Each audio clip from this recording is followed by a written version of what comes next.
அவள் வருவாளா சீரியல் நாளைக்கான எபிசோடில் என்ன நடக்க போகுதுன்னு ரொம்ப சூப்பரான ஒரு ப்ரமோ ரிவ்யூ பார்க்கலாம் வாங்க. என்னோட ரிவ்யூ பிடிச்சிருந்தால் லைக் பண்ணுங்கள். ஜுன்னுவோட ப்ராக்ரஸ் ரிப்போர்ட்டில் வந்து சைன் பண்ணிக்கிறத பார்க்குறாங்க. அதை பார்த்ததுமே வந்துட்டு இதை யார் கையெழுத்து போட்டது, அண்ணா கையெழுத்து போட்டாரா, யார் போட்டது அப்படின்னு வந்து யோசிக்கிறாங்க. நீங்களும் போடல அப்படின்னா வேறு யார் போட்டிருப்பாங்க அப்படின்னு சொல்லிட்டு லக்ஷ்மி கிட்ட வந்து கேட்குறாங்க. அப்போ லக்ஷ்மி வந்து சொல்கிறாங்க மித்ரா தான் கையெழுத்து போட்டார் அப்படின்னு வந்து சொல்கிறாங்க.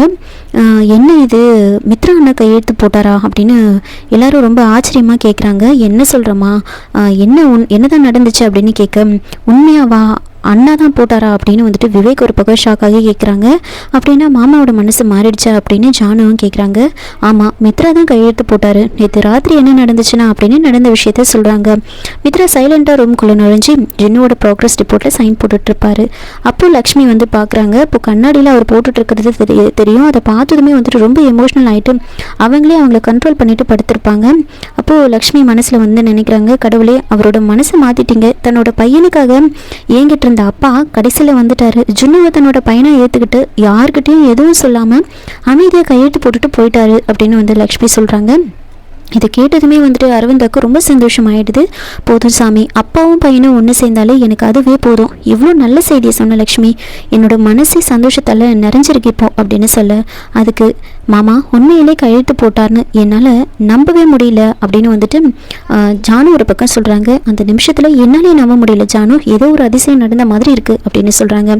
உண்மையிலே இது ஒரு அதிசயம் தான் அண்ணா இவ்வளோ சீக்கிரம் மனசை மாற்றிக்குவாருன்னு நான் நினைக்கவே இல்லை.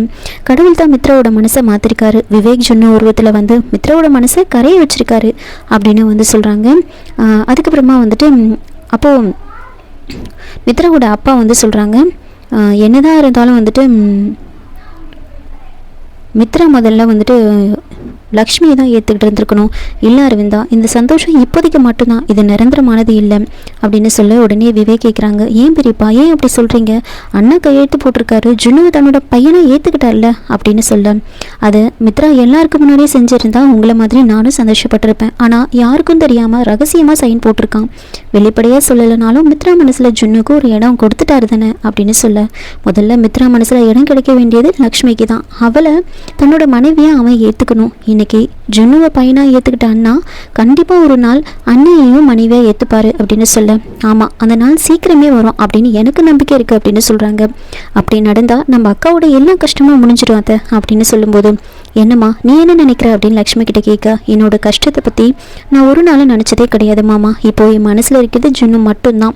லக்ஷ்மி, நீ உன்னை பற்றி ஒரு நாளும் யோசிக்கவே மாட்டியா? முன்னாடி தன்னோட வீட்டுக்காரர், அத்தை, தங்கச்சி அப்படின்னு எல்லாரை பற்றியும் நினச்சேன். இப்போது பையனை பற்றி நினச்சிக்கிட்டு இருக்கேன். உனக்காக நீ ஒரு சந்தோஷத்தை தேடிக்க மாட்டியா அப்படின்னு சொல்லி கேட்க, உங்களோட சந்தோஷம்தான் என்னோட சந்தோஷம் அத்தை. நீங்கள் தான் என்னோட குடும்பம். நீங்கள் எல்லாரும் ரொம்ப சந்தோஷமாக இருந்தால் அதுவே எனக்கு சந்தோஷம்தான்.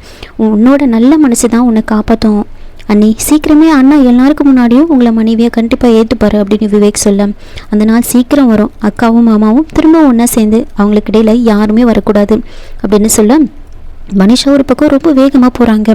எங்கே போகிற அப்படின்னு தேவயானி கேட்க, மித்ரா கிட்ட போகிறேன் ஆண்டி அப்படின்னு சொல்ல, அங்கே போய் என்ன பண்ண போகிற அப்படின்னு கேட்க, ஏன் கையெழுத்து போட்டுன்னு நேராக போயிட்டு கேட்க போகிறேன் அப்படின்னு சொல்கிறாங்க. அவன் தன்னோட பையன் அப்படின்னு ஏற்றுக்கிட்டு அதை போட்டிருப்பானா அப்படின்னு கேட்க போறியா?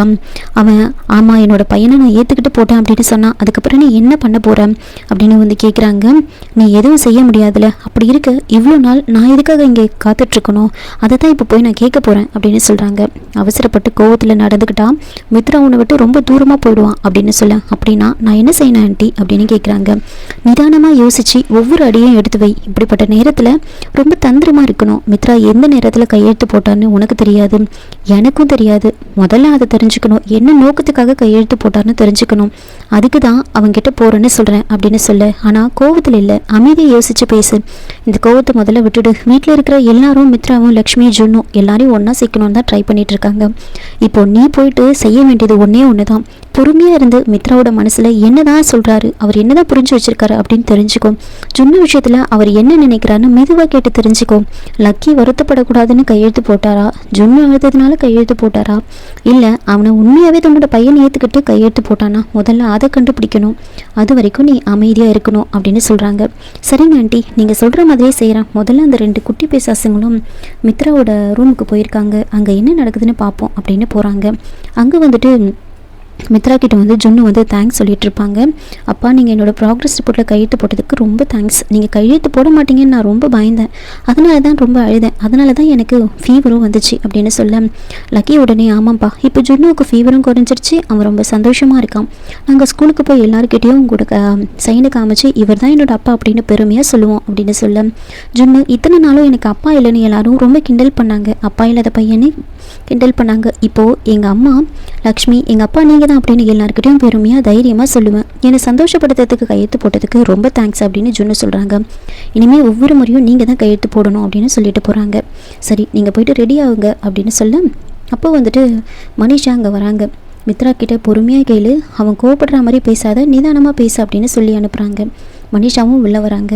அப்படின்னா ஜுன்னு உன்னோட பையன் தானே, அவனை நீ பையனை ஏற்றுக்கிட்டல அப்படின்னு கேட்க ஜுன்னு உன்னோட பையன் அப்படின்னா லக்ஷ்மி உன்னோட மனைவி தானே, அப்படின்னா நான் யார் மித்ரா அப்படின்னு மனிஷா கேட்குறாங்க. நான் உன்னோட ஃப்ரெண்டா இல்லை லவ்வரா இல்லை ரிலேட்டிவா, உனக்கு நான் யாருமே இல்லாதவளா அப்படின்னு கேட்க மித்ரா ஏன் இப்படி பேசுகிற மனிஷா அப்படின்னு கேட்க அதுக்கு மனிஷா நீயே சைன் போட்ட அதுக்கான காரணத்தை சொல்லு அப்படின்னு கேட்குறாங்க.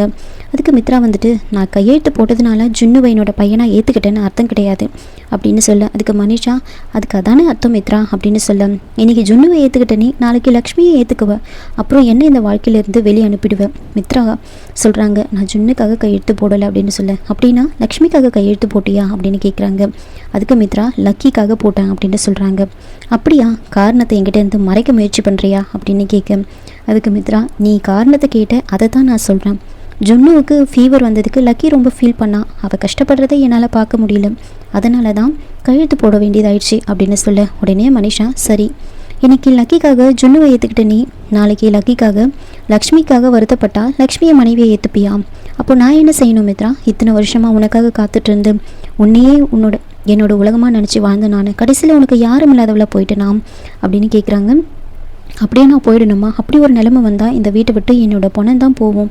இத்தனை வருஷத்துக்கு அப்புறமும் நீ எனக்கு கிடைக்கலன்னா நான் உயிரோடு இருக்கிறதுக்கு அர்த்தமே இல்லை, நீயே என்னோட உலகம் மித்ரா, நீ இல்லாத வாழ்க்கைக்கு என்ன அர்த்தம் இருக்குது அப்படின்னு சொல்ல அதுக்கு மித்ரா மனிஷா நீ ரொம்ப அதிகமாக யோசிக்கிற அப்படின்னு சொல்கிறாங்க. அதுக்கு மனிஷா உன்னோட ஒரு கையெழுத்து என்னை இந்த அளவுக்கு பயமுறுத்துது மித்ரா, அது சாதாரண கையெழுத்து மாதிரி எனக்கு தெரியல, லக்ஷ்மி கழுத்தில் நீ கட்டின தாலி மாதிரி தான் எனக்கு தெரியுது, எனக்காக நீ கட்ட வேண்டிய தாலி இன்னும் காத்துக்கிட்டு இருக்கு, ஆனால் லக்ஷ்மி கழுத்தில் நீ கட்டின தாலி என்னையை பார்த்து சிரிக்கிற மாதிரி இருக்குது, லக்ஷ்மியை மனைவியாக ஏற்றுக்கிட்டாத நீ ஜுன்னுவை மட்டும் ஏன் நீ ஏற்றுக்கிட்ட எனக்கு புரியல, உண்மையே சொன்னால் ஜுன்னு உன்னோட பையன்தானு கூட உனக்கு கன்ஃபார்மாக தெரியாது. ஆமாம் மித்ரா, அவன் லக்ஷ்மியோட மகனவனாக இருக்கலாம், ஆனால் அவன் உனக்கு பிறந்த பையனா அப்படின்னு வந்துட்டு என்ன உத்தரவாதம் இருக்குது, என்ன நான் இதை சொல்லக்கூடாதுன்னு நினச்சேன், ஆனால் எனக்கு தோணுச்சு அதனால் சொல்லிட்டேன், என்னை மன்னிச்சிரு அப்படின்னு சொல்லிட்டு போகிறாங்க.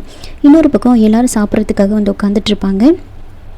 அப்படி இருக்கும்போது எல்லோரும் சாப்பிட்டுட்டு இருக்கும்போது ஜானு வந்து விவேக் பக்கத்தில் வந்து உட்காரத்துக்காக வராங்க. அப்போ உடனே தேவயானி ரொம்ப கோவமாக ஓஹோ பக்கத்துலேயே வந்து உட்காந்துட்டியா, ஏன் மடியில் உட்கார வேண்டியது தானே, யாரும் இல்லாதவங்கள எல்லாரையும் கூட்டிகிட்டு வந்து இந்த வீட்டில் உட்கார வச்சுருக்காங்க, உங்களுக்கெல்லாம் கொஞ்சம் கூட அசிங்கமாகவே இல்லையா அப்படின்னு ரொம்ப கோவமாக தேவயானி ஜானு வந்து பேசுகிறாங்க. உடனே வந்துட்டு மனிஷா என்ன பண்ணுறாங்கன்னா எப்படி வந்துட்டு விவேக்கா அவள் கல்யாணம் பண்ணிக்க போகிறது, எதுக்காக இதெல்லாம் பேசிகிட்டு இருக்கீங்க அப்படின்னு சொல்லி தேவயானி அங்கேருந்து கூட்டிகிட்டு போயிடுவாங்க. இன்னொரு பக்கம் லக்ஷ்மி இதெல்லாம் பார்த்துக்கிட்டு அமைதியாக இருப்பாங்க. ஜானு ஒரு பக்கம் சாப்பிடாம அங்கேருந்து போயிடுவாங்க. அப்போ அரவிந்தா லக்ஷ்மி கிட்ட வந்து சொல்கிறாங்க லக்ஷ்மி அவள் அந்தளவுக்கு அவமானப்படுத்தி பேசுகிறா, நீ அமைதியாகவே இருக்கே, இனிமேல் இப்படி இருக்காதா அப்படின்னு சொல்கிறாங்க. அப்போ மித்ரா அங்கே வராங்க. மித்ராவை சாப்பிட சொல்லி உட்கார வைக்கிறாங்க. அப்போ சாந்தி பூஜை பற்றி பேசும்போது மித்ரா வந்துட்டு என்னால் லக்ஷ்மி கூட சேர்ந்து சாந்தி பூஜை பண்ண முடியாது அப்படின்னு சொல்லிட்டு மித்ரா அங்கேருந்து கிளம்பிடுறாங்க.